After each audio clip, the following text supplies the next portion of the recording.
You know pi is the ratio of the circumference of a circle to its diameter. So how far around a circle divided by how far across gives you pi. And ever since people first started to think about mathematics or geometry, pi has been one of the most fascinating of all numbers and applies in so many other areas of mathematics and geometry, of engineering, of physics, and it's driven some people absolutely mad in their attempts to understand it.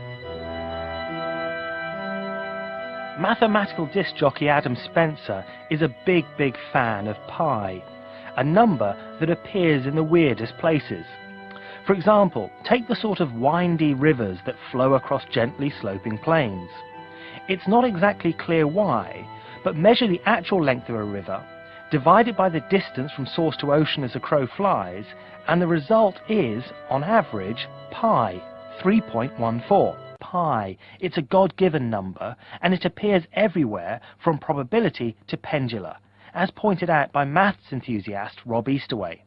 Oh, and by the way, L over G is pendulum length divided by the acceleration due to gravity.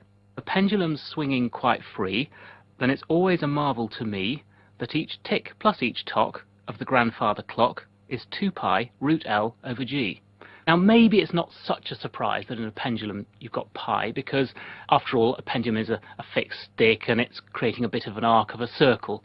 But there are other situations where you'd think this surely hasn't got anything to do with a circle. Let's suppose we're on a really big sandy beach on some desert island, and you've got a very large rake, and each of the teeth of the rake are exactly 1 inch apart, and you just run this rake along the beach, and you can imagine you've created lots of parallel lines. And you happen as well to have a matchstick which is exactly 1 inch long, and you decide to start tossing this matchstick, landing it on your parallel lines. Well, if you do this experiment thousands of times, the chance of landing on one of the lines is exactly 2 over pi if you conduct the experiment completely randomly.